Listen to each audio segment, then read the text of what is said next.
Amsterdam, New York, located in the banks of the historic Mohawk River, west of Albany, prides itself as a small city with a big heart. People can be seen going about their daily business. Since it is the holiday season, many can be found shopping, attending Christmas office parties, and sipping on eggnog. But underneath the surface lies something sinister, something deadly: heroin.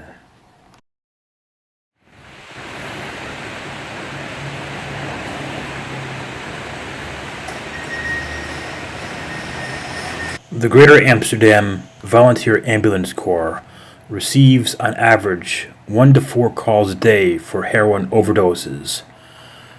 That equals to 5 to 10 calls per week. One biggest thing about heroin is death.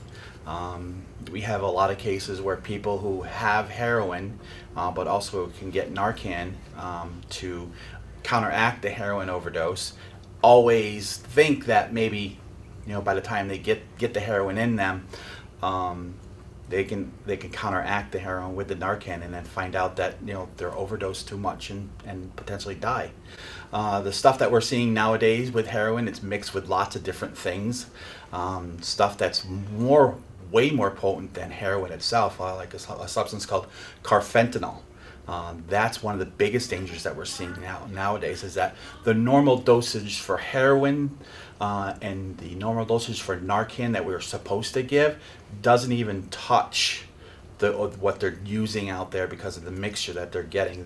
People are not getting just pure heroin nowadays. They're getting a mixture of a lot of different things: fentanyl, carfentanil, mixed with the heroin, which is a lot more dangerous than just straight heroin.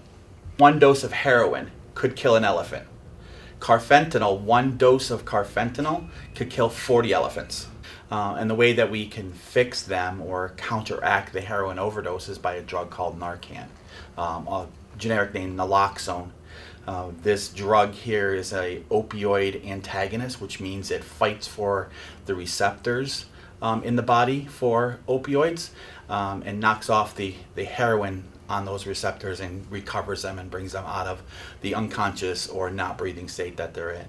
A lot of times we see a lot of people when we get on the scene who are not breathing, blue, and we have to try to start their heart. Maybe might not be going at all, and we have to just get them going. And by using this drug called Narcan, we can counteract all of that as well. The Narcan that we use is in through the nose. We do have IV as well, if we can establish an IV, but the quickest route is by intranasally, by mixing it with an atomizer and spraying it up the nose. The nose is very mucosal, lots of stuff going on in there, so it can get into the system very, very quickly. If we have to do it by IV, we got to start an IV with them, then draw up the Narcan, then give it to them. So it kind of takes a little bit more time. With the Narcan, all we have to do is just take the syringe, put it with an atomizer, spray it up the nose, and within a matter of moments, they come out of it. But sometimes that might not work. They might be too far along in order to resuscitate them and give them the Narcan and them come back. So we'd have to do a full cardiac arrest workup with them. And sometimes they come back, sometimes they don't. I mean, when somebody gets addicted to heroin, unlike maybe an alcohol and marijuana, cocaine, and crack, it's only one use, and the addiction's there, unfortunately. I mean, I've talked to many heroin users that say it's the devil, and they will do just about anything to go get it. I mean, from larcenies at Walmart to the burglaries to ultimately, the last thing is they start stealing from their own family. Now, all those things lead to, especially the thefts at Walmart, whether people realize it or not, lead to higher costs for consumers, because they have to pay their insurance. These big companies have to pay insurance, and the loss of all these products, leads to the higher costs. So it affects everybody, whether you realize it or not. But trying to get confidential informants, if you want to call them, or somebody that can actually go out and purchase the heroin, it's very tough, because the people that are buying the heroin are the heroin users. And to get rid of the heroin, you need to go after the dealers. That's the only way you're going to stop this. And this has really become probably a pretty large epidemic in the area. The only thing I can say about heroin is don't use it. Don't even try it. I mean, like I've said, I've talked to many people that are on heroin and how they started it, and most of the time it starts from other things such as they had an injury and they used, pain pills and things like that. And when the doctor wouldn't prescribe them the pain pills, they had to look for something else, so they ended up going to heroin. And a lot of it's peer pressure.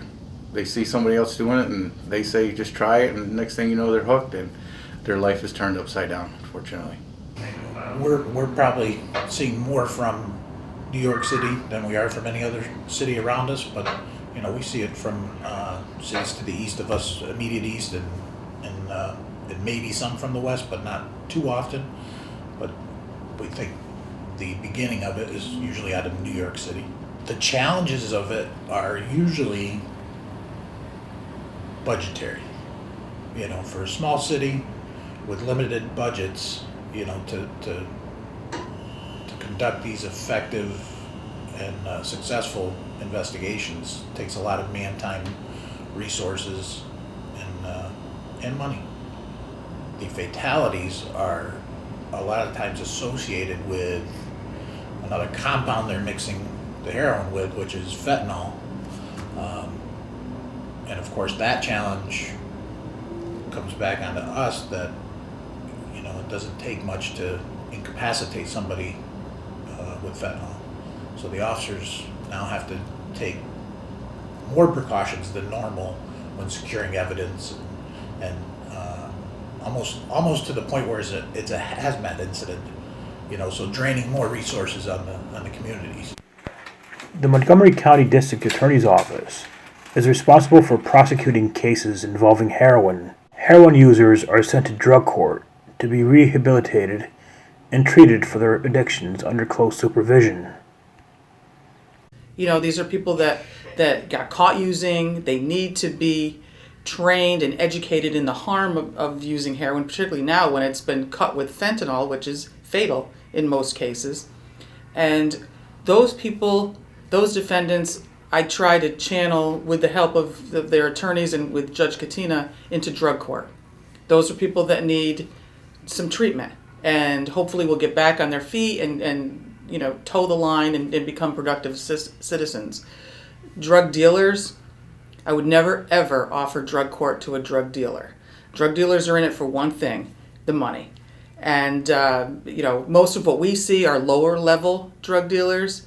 They're bringing it in from area counties, Schenectady County, or down from the New York City area. They're here to make money at other people's expenses or at the cost of other people's lives. Drug court is not punitive. We're not out to hammer someone because they have an addiction.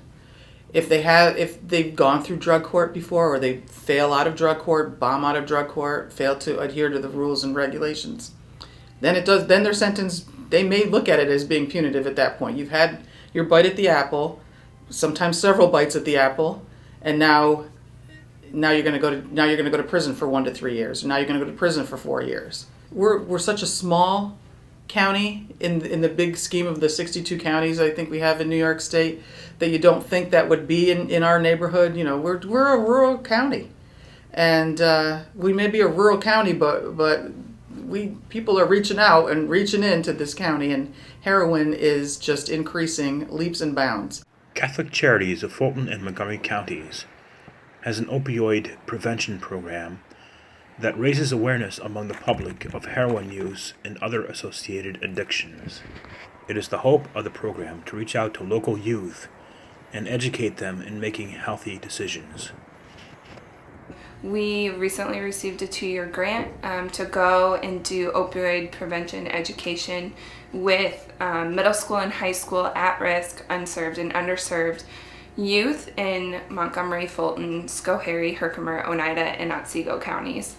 Our thought is if we can help prevent students from using alcohol or marijuana or smoking, tobacco, that it will help prevent them from entering into some of the harder drugs like opioids. But we also want to empower those students as well and encourage them to be leaders for change in their community in regards to the opioid crisis. Are you ready? 10, 9, 8, 7, 6, 5, 4, 3, 2,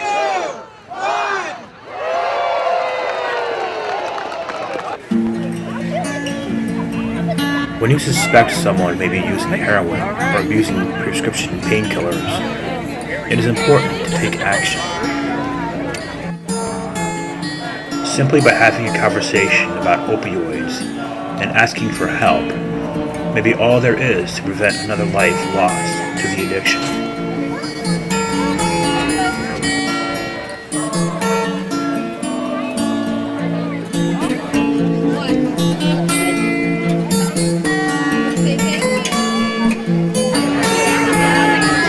By standing together, we can be the tipping point for change.